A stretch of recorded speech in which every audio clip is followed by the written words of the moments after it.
You're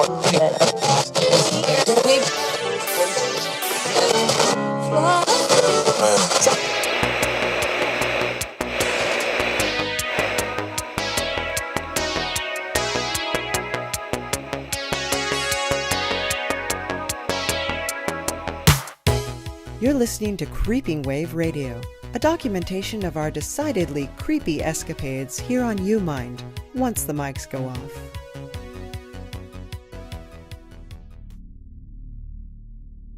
Napoleon! Huh? What is it? Get out of bed this instant. How did I wind up? Where are my clothes? We already have enough to contend with in this battle. And you go and do something like this. Like what?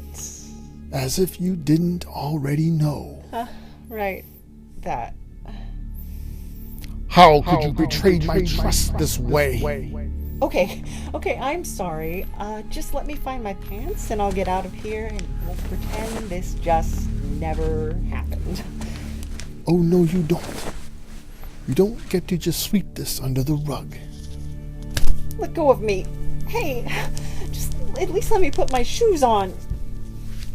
Grab the bedsheet. Like this? Wait, like this? Could you just pull it more that way? Which way? Are you completely helpless? Here. Ouch! Sorry. Just, Yeah? It'll do. I'm going to take you to see the consequences of your actions. Oh no, what did you do to her? I haven't done anything. This is all you're doing, you little fool. Oh God. God has no place in this house. Oh, please. I'm oh, wait. The phonograph. This is the guy's room.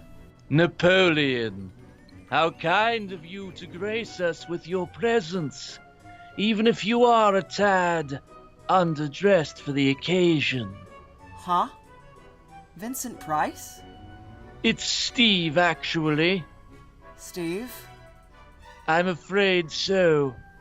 Well, great. I mean, this definitely is an upgrade from before, you know? Just look at you with hands and appendages and an awesome mustache. That's gotta make you happy, right? What did you do to us, Nap? Oh, wow. Which one of you is Peter Lorre? It's Adam. Oh, wow. This is so cool. How is this cool exactly? I mean, it would have been cooler if you were the Dr. Gogol version from Mad Love and not so much the Raven version, but I'll take it. I'm glad you take such enjoyment from our predicament. Justin? You're the Grinch? He's Boris Karloff, you imbecile. Neat. How exactly did you arrive at the conclusion that marching into battle with 3 creepy old men... And they're outrageous. Well, I never. My apologies.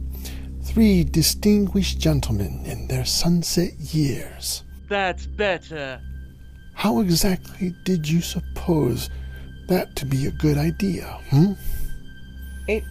Well, I mean, isn't this just a happy accident, really? You accidentally wheeled the phonograph down to their room and oops, played the song of the dying elder god for them while they slept. Oh no, I did that on purpose. How could you? Why, Nap? Why? I'll kill you! Kill you! Okay, but I'm only partially at fault here. Do explain. See, the way you described the cylinder, Scratch, you made it sound like they were going to turn into these huge, snarling beasts that I could ride into battle. You will do no such thing. You're the one wearing a harness. I am? Oh, yeah. I hadn't noticed that. And how did you get those scratches down your back? Okay, you know what? Stop ogling me. Perhaps I should have listened to you, Napoleon. When? I do believe that you're only partially at fault here. You're hardly clever enough to devise sabotage like this on your own. No, it was me, all on my own. You wouldn't think it to look at me, but I'm actually moderately clever. He's covering for someone. Yes, it's obvious. Oh, that blasted compass again. Can nothing silence that infernal thing? What? What are you saying? I see. Go on. The gall. I'm sorry, you were saying? They did. What an intriguing development. What did it say? Nice things, I hope. Napoleon, I invite you into my home. Yeah? I give you a bed to sleep in. Not a bunk bed, though. And you repay me by putting your filthy hands all over my beautiful demon daughters. No, I didn't. The compass says otherwise. Traitor.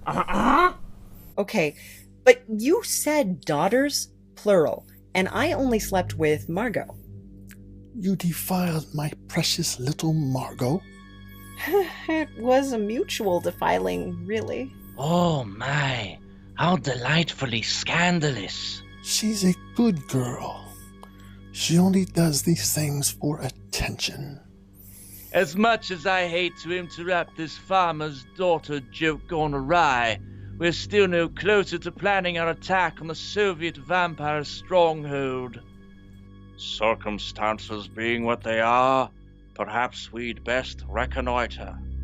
I'm afraid we don't have that luxury. Anatole, have you managed to reverse the Serpent device in Napoleon's phone? Yes, just as this call came through. You have one new message. Weird. Who left that? The call came from Cyrus's phone. They've begun to use the Serpent device on him. As we speak, they're drinking away his living ether. If we don't attack now, there's no hope of saving him. Well, how long do we have? Long enough for you to put a shirt on. What were you people doing in here? I'll explain later. Here, Napoleon, put my coat on and follow me. I want to show you how to operate the device. Yeah, sure, right away. Oh, and Nap. Yeah? We aren't finished, you and I.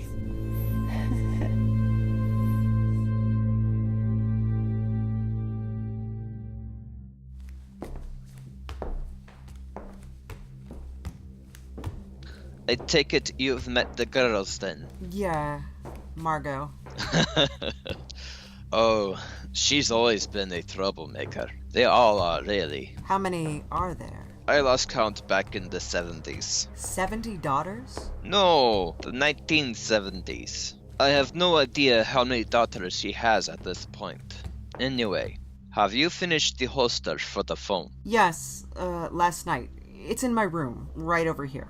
Excellent. Show me. I'm pretty proud of it, actually. Yes, a fine bit of impromptu engineering. I hope it fits. Ah, yes, perfectly. It's a thing of beauty to think that after all these years, I'll finally be able to take my revenge on Katya and her legions. Sounds like there's a story there. Yes, perhaps for another time. For now, let me show you how to work the Serpent device. Reverse Serpent device. Neat.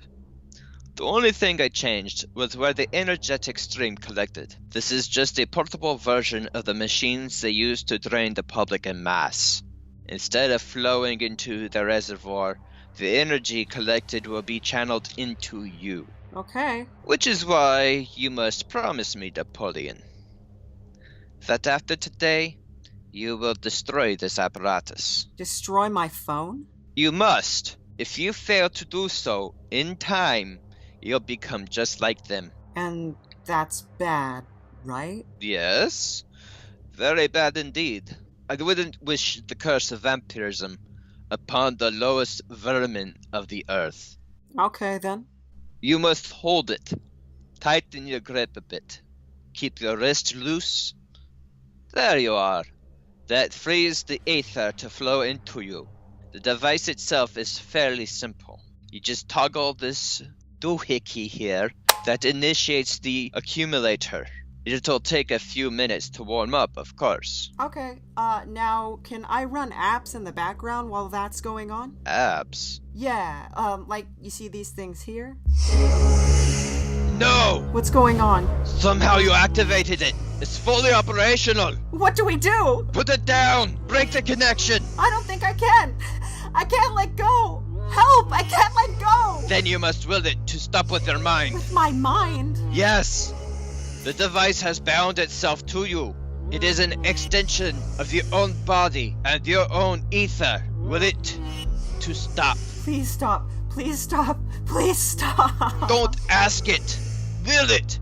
Control it the way you would another limb. Okay. Okay. Good. Just set it down. Easy. Anatole, are you okay? Here, let me help you up. No. I'll be fine. Just need some time to recover. Margo said your inventions had a tendency to go haywire. No. In fact, it worked perfectly. I just hadn't accounted for one variable.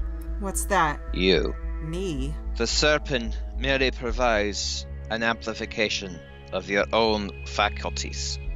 I should have realized, but I never imagined I'd live to see. See what? How old are you, Napoleon? What? I wonder, did you serve in the Great War?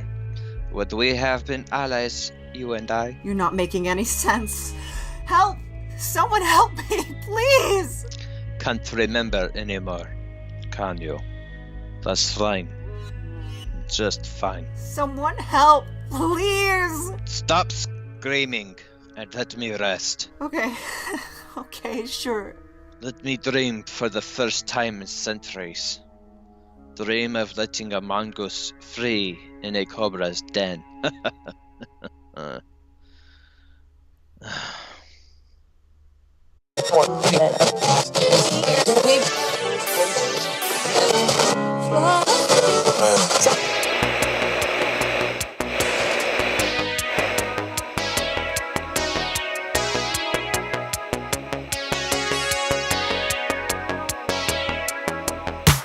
Okay, hey everybody. I am here today with Travis Rhett Wilson. He is the actor who provides voices for both the U-Mind and Creeping Wave. He is multi-talented. On the episode that you just heard, he is the voice of Boris Karloff, Vincent Price, and Peter Lorre. How you doing today, Travis? Oh, I'm doing quite well. Thank you for asking. Okay. So, now Travis is an actor, and I first actually saw you, Travis, as Edgar Allan Poe at the Whaley House, and I was really impressed with your performance. Thank you very much. Oh, yeah. And that's a yearly thing that you do, right? Yes, that's correct. And not just at Whaley House, but at other locations as well. And this is kind of your routine, is that you portray Edgar Allan Poe and you kind of tell his life story through his own person. Yes, that's correct. I tell it through his journal entries, his poetry, and his fiction in a one-man play that I do. Very cool. And so I was so impressed with that I actually asked Travis to come in and help me out with Creeping Wave and the U-Mind. And he did, and he has been really amazing. He's kind of our Mel Blanc on this, kind of our man of 1,000 voices. So we're going to talk to him a little bit today, see what makes him tick. So, Travis, let's talk a little bit about what first got you started in acting? What first made you realize that this is what you wanted to do? You wanted to be a performer? Well, it kind of started when I was a kid. My dad and I would play theater games, sort of. We would put on little plays for my mom and for close friends of the family, and in a performance, little sort of fantasy performance group that my dad called MOLW, which is an acronym for My Own Little World. And we had a production company called JRW Productions, which was actually my dad's initials, John Robert Wilson.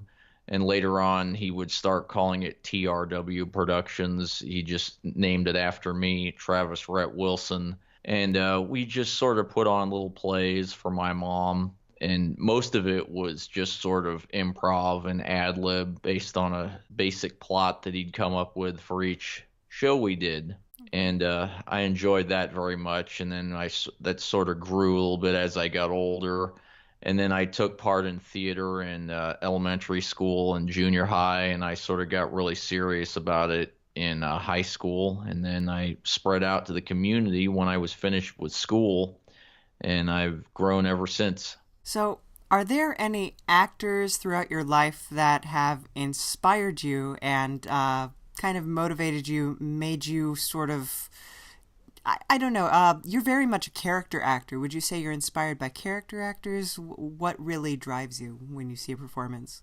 I enjoy character acting above and beyond anything else. I kind of grew up with an appreciation for character actors in old school films. Walter Brennan, very much so, in old westerns. Eli Wallach is another one. Edmund O'Brien in old films like DOA, Man Who Shot Liberty Valance, the Wild Bunch. And there's some current character actors that I enjoy very much as well. And most young actors, they seem to want to go for the leading men most of the time. And I enjoy the quirky, strange, supporting roles most of all. And it gives you a chance to kind of flex your creative muscles a little more and do all sorts of different character voices and come up with little quirks and tics and stuff. And I've always dug that sort of more than anything else, even more so than playing the leading man most of the time. I always think it's a lot more interesting.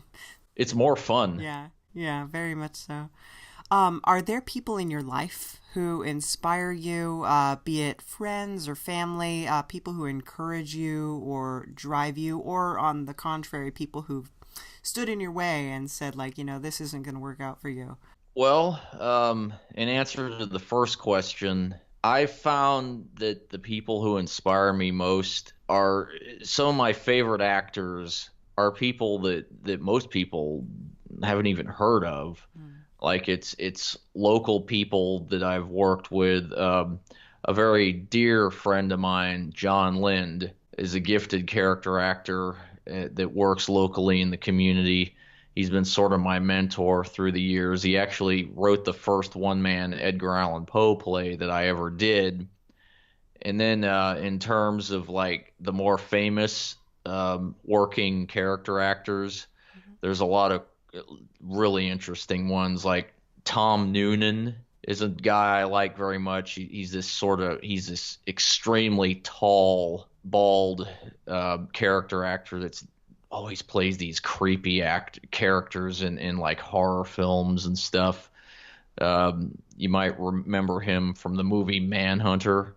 Oh, yeah. He played the Tooth Fairy. And he's done many characters like that, and I enjoy those kind of actors. Another one is Angus Scrimm. He was in the Phantasm movies. I enjoy watching actors who very much play their roles like they could have done stage first. I like big characters, even over the top characters for the most part, and it's something I enjoy doing as well. And in answer to the second question, I did have a theater instructor in a community college many, many moons ago. I won't name the person, but it was a playwriting instructor, actually, playwriting, screenwriting instructor. And we would sit around in circles and read from, plays and scenes that we'd written. And she actually told me one time, you'll never be an actor because you talk too damn slow. And I thought about that, and I sort of just said, well, the hell with you. Right. Yeah, I think one of the reasons I do talk slow, but I think it's helpful to have a character because, you get a script most of the time and there's something that's sort of prepared for you. And for whatever reason, when I've stepped into a character, that seems to go away. Yeah.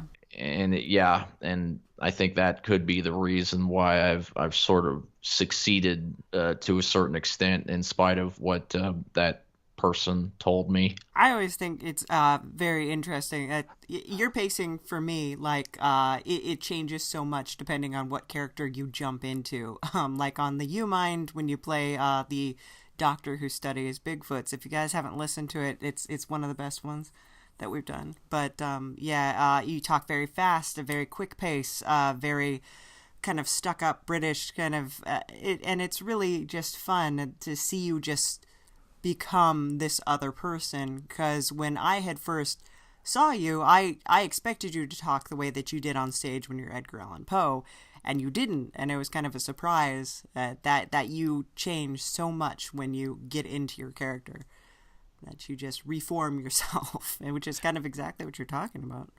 Oh, thank you so much. Yeah, I enjoy it so much, and you mentioned the kind of hoity-toity British character that I played, and that actually is my favorite accent to do. My favorite dialect is that particular one, and what inspired me, I think, a lot. We're back to the favorite actors thing again. I get a lot of it from, I think, growing up with Monty Python, primarily like John Cleese, who's always been one of my favorite comic actors, not only my favorite Python, but just in general, one of my favorite comic actors to watch and sort of listen to and emanate. And I had the joy of performing in a production of Spam-A-Lot a couple years back, and it was just immensely, immensely enjoyable to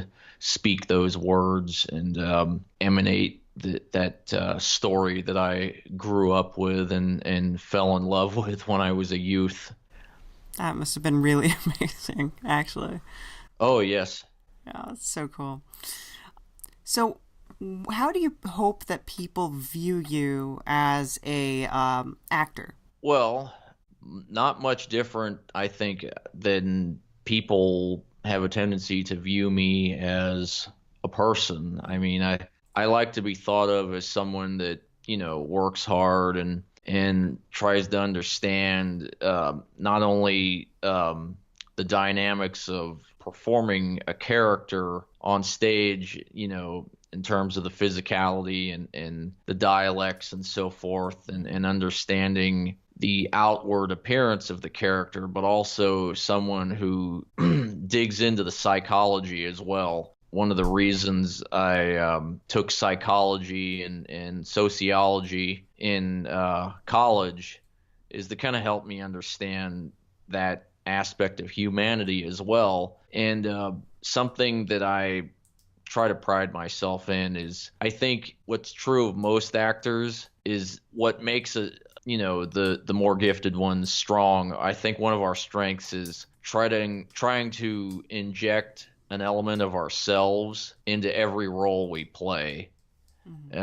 Finding some bit of humanity in every character, albeit small, however small or minuscule, that crumb of yourself you find in that character to inject into it. I think it helps to enhance the performance and bring that particular persona to life and make it more believable to each and every audience that comes and views that production. Yeah, and I should hope that people sort of notice that about my performances, and hopefully younger actors can be inspired by it. Yeah, very much so. I think that people do have like an innate sense of that kind of thing. Like, you can just tell when somebody's phoning it in, or when you have an actor who's playing the same role that they always play.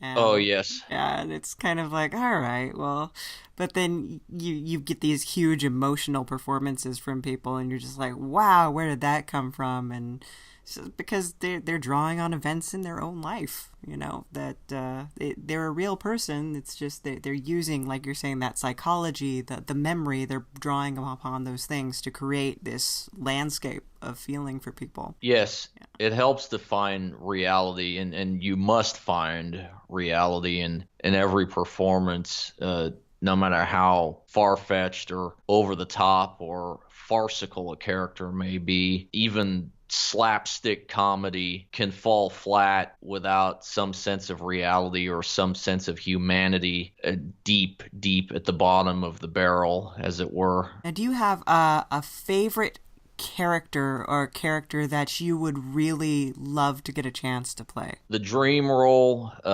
that's at the top of my list right now. First of all, let me say that I've been very, very fortunate in that I've had the opportunity to play most of the characters on my bucket list now. There's some that I would gladly repeat, but the one I haven't gotten a chance to tackle yet, I think, is Joe in Sunset Boulevard. Oh, wow. The Lloyd Webber musical. But the clock is ticking. So hopefully, yeah, William Holden was pretty young when he played it in the film. So, and I'm not getting any younger, so we'll see what happens. Well, maybe they'll make an animated version of it or something like that. Yeah, that'd be cool. Yeah. Now, talking about Sunset Boulevard, and do you have a favorite film or a play, honestly, because you're so multifaceted, just a piece of storytelling that's your favorite, and for what reasons? My favorite film of all time is Network. Peter Finch played the insane news anchorman Howard Beale, and he was the first actor, you probably know this, the first actor to win a posthumous Academy Award for his performance. And I was probably, how old was I? I was probably 12 when I first saw that film. I was in junior high, and I saw that movie, and it changed my life. Just seeing that performance, it was just so dynamic and so riveting and captivating. And it was, what was really funny about it, especially, was I was taking an advanced drama class in junior high at the time, and I was sort of an outcast in school. A lot of people didn't quite understand me or know what to make of me, and I hadn't really found myself yet. I hadn't really come into my own clear-cut personality, so I actually started to emanate and act like Howard Beale in Network. Also, parts of me sort of behaved like Al Bundy in Married with Children, because that was my favorite sitcom growing up. One thing I've always sort of found interesting, and I think this is true of a lot of performers, is I'm not entirely sure, even to this day, of if I even have a real me. What I seem to have come up with over the years is a hodgepodge of different elements of characters I've performed as over the years, and things I've picked up from mentors and heroes and people that have inspired me over the course of my lifetime. And those two characters I mentioned are just two of them. I think everybody does that to a degree. I think performers definitely more so. They have more of a sensitivity to that kind of thing. But you even notice it in, like, you go to the coffee shops and there's this high incidence of women going like, oh my God, hey, how are you? And it's like, that's not your voice. Whose voice is that? all of you can't have that voice. So. No, I've definitely heard a lot of that. Yeah.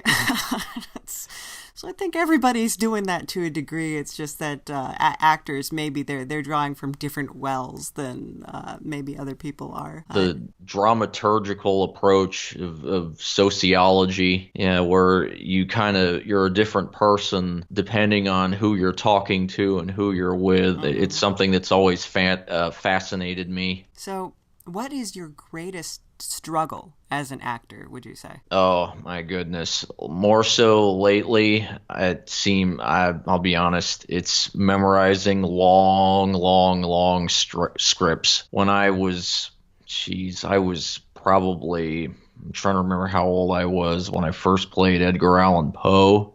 It was my first time doing a one-man play, and I was sweating bullets. I could not believe it. Sweating like a whore in church. It was 90 minutes of me talking, and John, God bless him, he gave me a lot to memorize. And at that time, I didn't struggle with it so much, but it did take me a long time. I guess it's more common than I've ever realized with actors. So there is that. And then there's sort of the struggle of one has to kind of one-up themselves. Yeah, as they progress in their career, you're always trying to outdo yourself and outdo your latest accomplishment. And I believe the phenomenon that we're our own worst critics, and I have a hard time watching myself on film. I have an extremely difficult time listening to myself, and I always feel like I have to improve what I could have done that better, or what have you, and it creates a great deal of pressure. Mm-hmm. But this will always be my passion, and I'll never stop loving it. And I think that's part of the paradox, is that because we're always struggling to perfect our craft. Mm-hmm. It's in that element that lies our love for the art form, and we hope that never goes away. Yeah. Now, I know you do the one-man show. You actually do more than one-man show. You also do the Christmas Carol, the Charles Dickens show. Oh, yes. And you do that all by yourself, all the characters. That was really impressive, because every character, from the Ghost of Christmas Past to Scrooge to Jacob Marley, it's everybody. And that was pretty phenomenal. And just doing it all by yourself. Thank you so much. And that it makes me wonder, when you see somebody who's that, in control of that themselves, that they can do that, they can just be the play, they're showing enough of themselves. Has there ever been a moment when you doubted yourself, or a question like, am I making the right decision? Is this what I want to do? Did you ever have one of those moments? Oh, you mean as a character, or in terms of just as a career choice? I guess I mean in general, as a career choice, but if you have any specific highlights, like from characterization or anything like that. There have been times when I've struggled and wondered if maybe I shouldn't take a different path with my life. Mm-hmm. I've thought of becoming a criminal investigator. Oh, wow. Just because I love crime shows, and I'm very interested in watching that sort of thing, and the entire element of investigations and so forth. Also, I grew up wanting to be a veterinarian. Oh, cool. Because I love animals. Yeah. Then I saw how much it costs, and I saw all the schooling required, and I realized, well, I like acting more, so I'll just do that. Do you ever mourn a character? like what that you were performing as, once you're done with that, do you ever mourn the loss of that persona? Like, oh, I can't slide into that person anymore. I suffer from show withdrawal. Mm-hmm. I do. It's actually goes two ways. During the run of a show, usually I'm ready for the run to be over because a lot of the things are exhausting. A lot of the characters I play, you got to pour a lot into it and so forth. However, once the run is over, it's usually no more than a few days before I start to kind of miss slipping into that pair of socks, as it were, and, existing as that person. For me, the one I miss every time, and I've done the show twice now, is Sweeney Todd, because there's a sort of catharsis that I experience every time I play that role, and I'm always trying to hone it more and sort of identify with him more each time, and that is the role I would gladly go on tour with if the opportunity ever came along. In your opinion, what components do you think make a great artist stand out from, because there's so many actors out there, and there's so many roles, but what do you think is really what makes just somebody like pop off the screen or pop off the stage for you? For me, personally, you gotta be nuts. Because most of my favorite, stage and film performers and television actors, they have this aura that reads, okay, this is a person with dirt. This is a person who struggles with psychosis to a certain extent. There was a book I read some years ago where it had a beautiful foreword where the author actually indicated that a person has to be nuts to go into this line of work in this business, and I still believe that to a certain extent. I believe an element of mental illness, very much so, can help a person sort of grapple with a lot of these characters that we see on film and on stage and on television. And the stronger performers are the ones that can find that element of eccentricity in their art form and in themselves and in the roles, and discover ways to bring it to light and bring it to the fore, and be able to ingrain it into their characters that they play, and be able to fuse their own psychosis, if you will, with whatever quirks and psychosis may exist in the characters they play. Do you plot subtext for your characters and things like that? And is that a process that you go through? Yes, very much so. There's the subtext of the character that's on the page, and then there's the subtext that I dig out of my own soul and my own personality, and sometimes I'll fuse them together. Yeah. If there's ever any blank spaces, I'll fill in the gaps with method using my own experiences, but I try to do that sparingly.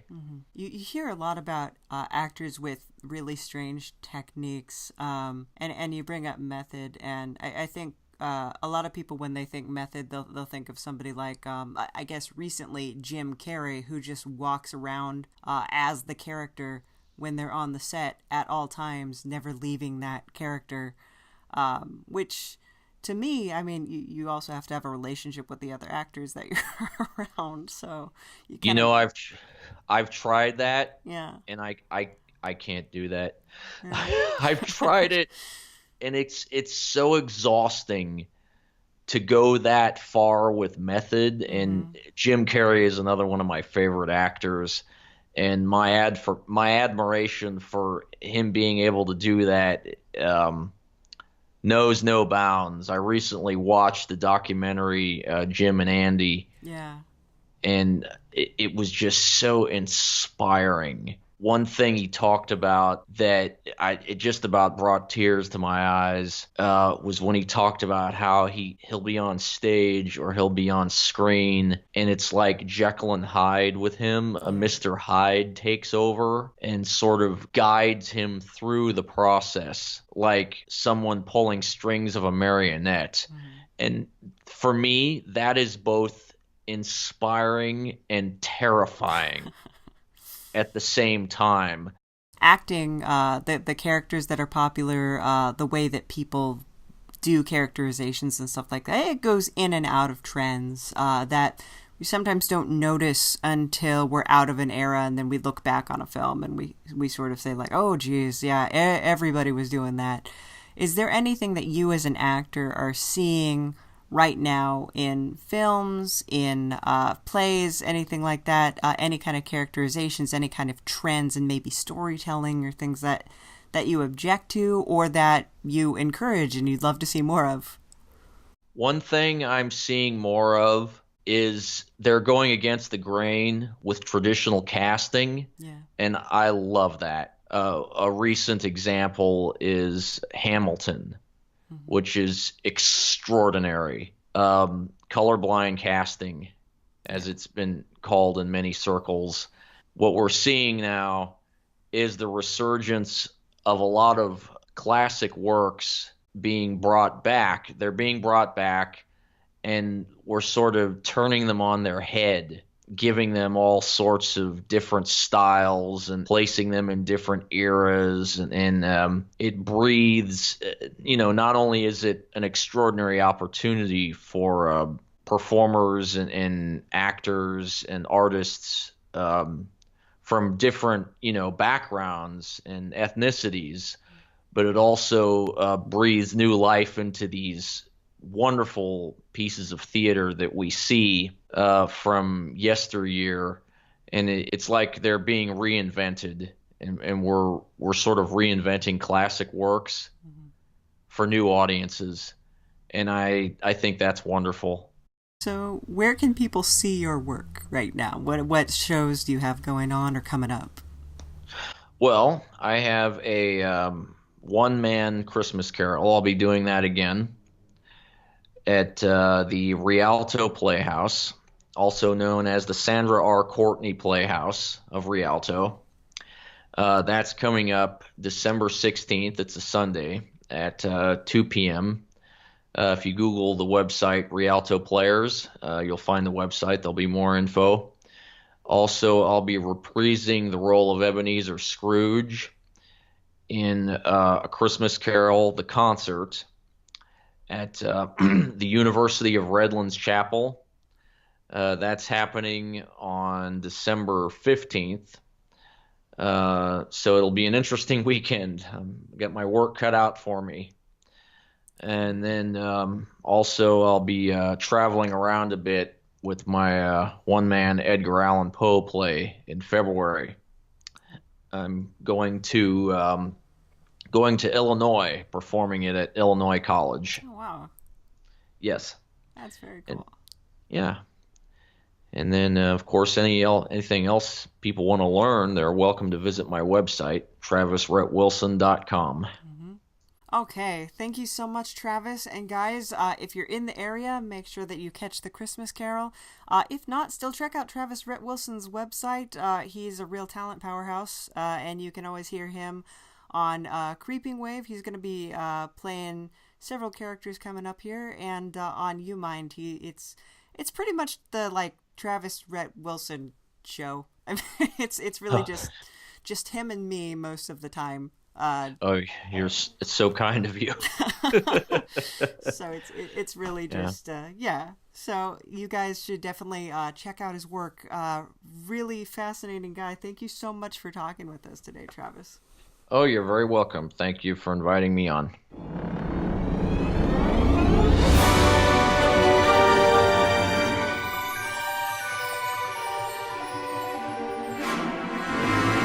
Hey everyone, I hope you enjoyed that glimpse into the life of Travis Rhett Wilson, who played our 3 creepy old men in this episode.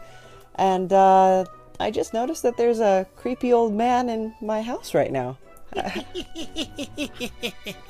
How you doing, darling? So creepy old man, don't you think it would be nice if all the people here went to patreon.com/lucidnap and really just treated themselves to the magic of becoming a Patreon? Well, it is that time of the season. It is. Yeah. So it would be nice, and it helps us keep going.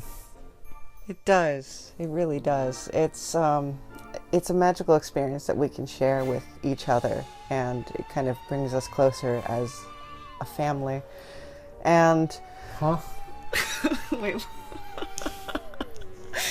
But if that's too sappy for you, or you just can't swing it financially, you can always just follow us on all of our social media sites as well. We've got a Twitter, we've got an Instagram, we've got Facebook. I mean, what else do you need? That's it. That's what I think. So, okay, guys, thank you so much for listening. We really do appreciate it. Even if you can't be a Patreon, we just love that you come here and you listen to us play around, and you're enjoying this ride that we're taking you on. It's been a fun ride. You've been having fun? Yeah, of course. Yeah. So, okay, guys, thank you so much, and keep it creepy. I am. It's true. Thanks, guys. Bye.